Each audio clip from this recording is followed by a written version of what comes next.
Okay, a quick little consumer tip. This machine behind me is a Husqvarna 21A. It was sent to me. I've actually gotten a number of them recently. This one came from a Becky who had two issues going on. One is she needed a general service on it. She needed a couple of areas resolved. But most importantly, she needed to understand that she didn't have to pay $75 for a dry belt. Her belt that was on the machine, I agree, needed to be replaced. But I offer a replacement belt, as most of you know, and I sell it through eBay for about 25 bucks. So a third of the cost of what she was being quoted locally for a dry belt. I don't like my customers being taken advantage of, okay?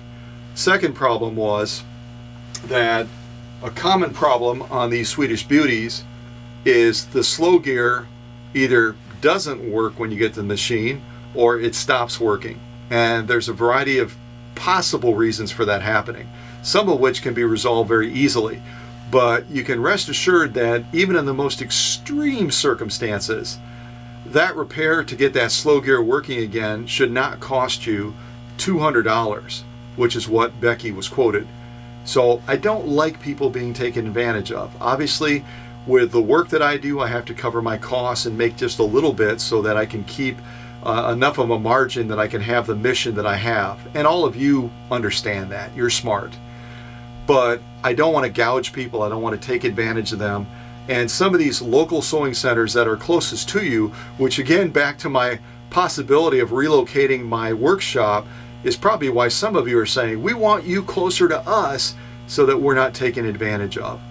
So let me zoom in a little bit and give you a quick tip on potentially resolving a slow gear issue without having to go to your local sewing shop where they might take advantage of you. So stay by just for a second as I try to get a closer shot.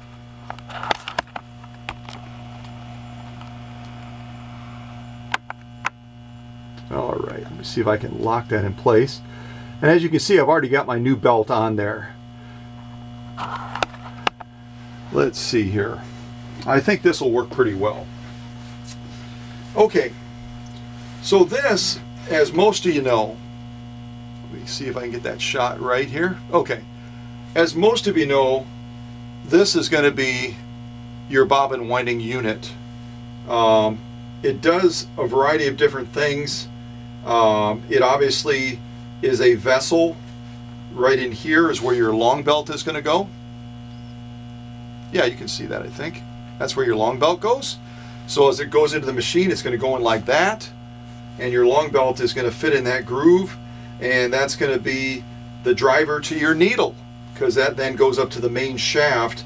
And then it feeds that energy from the other belt, the short belt, that goes directly to your motor. Hopefully you can see that. Yeah, I think you can. Okay, so the problem that commonly occurs, the problem that very commonly occurs with these Swedish Beauties is over time, there's all kinds of gunk that congregates in this space because that motor acts like a vacuum throughout the whole environment of the machine, and it pulls a lot of that gunk and gook and junk from other parts of the machine to this general region, which is where this bobbin winding assembly is. So it'll get gunk on your pulley here, that's for your main belt from your motor. It'll pull gunk in here from your main belt that goes up to your shaft and powers your needle. And it also pulls gunk into this region right here. Hopefully you can see where I'm trying to see. Yep. This main region right here, this shaft, that allows this slow gear right here to go in and out as you engage this bobbin pulley out here to allow that to slide in. In essence, there's a spring on here that creates constant pressure and tension against this slow gear, and the only thing keeping it at bay is when you push that bobbin winding shaft back in, it by natural pressure then from this is going to hold that gear away from being engaged. Does that make sense? I hope it does. So the common problem with this is that when that's pulled out, what should happen is that this gear should slide over, but a lot of stuff gets on that shaft. So cleaning that shaft thoroughly should be sufficient. You can see just wiping on this one, and I've already cleaned it multiple times, it still picks up some of that oil and gunk that can inhibit this from being able to slide over when you engage that slow gear. Now, if that doesn't do it, if that's not sufficient, you might have to incorporate the same, or I should say one of the same factors that created the problem in the first place. And that is that the oil and gunk and everything else, coupled with the heat generated from the machine operating and from the motor, can complicate this even further. So you might have to incorporate a common household hairdryer, and you don't want to put that intense heat on these Teflon type gears, because it can warp them and it can cause even more problems than you're potentially facing now. So you want to aim it at that shaft and at that shaft assembly. Okay?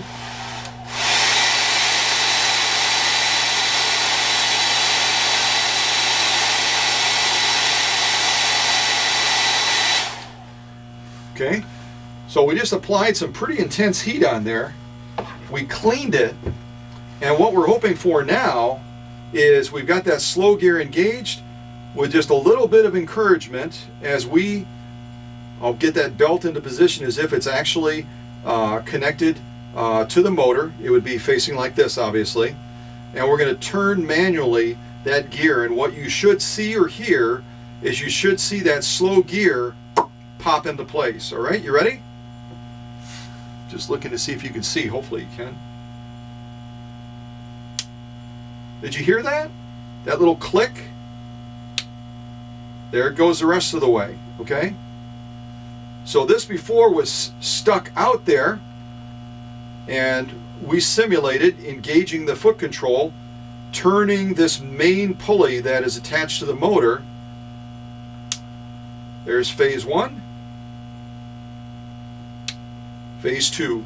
So at this point in time, your slow gear is engaged because this drive gear right here is now connected to this inner gear. Let me move my hand down further.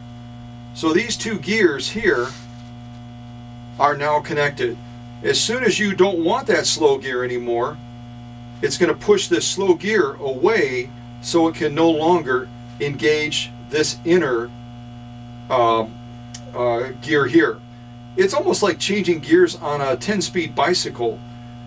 We're reducing the revolutions by this gear being in contact with that one. As soon as we don't want it anymore, now that's going to turn the full revolution without the aid of this one. Okay? Does that kind of make sense? But the point is, you don't have to pay $200 to resolve what we just did. You don't. And, you know, I obviously would charge something to do this as well, because it takes time to take it out and to clean it, to get that free motion back and everything again. But it certainly isn't going to be an outrageous price like that. So Becky doesn't have to be taken advantage of. None of you have to be taken advantage of if you have issues with your bobbin assembly and that slow gear. Take these steps. If you can resolve it yourself, fantastic.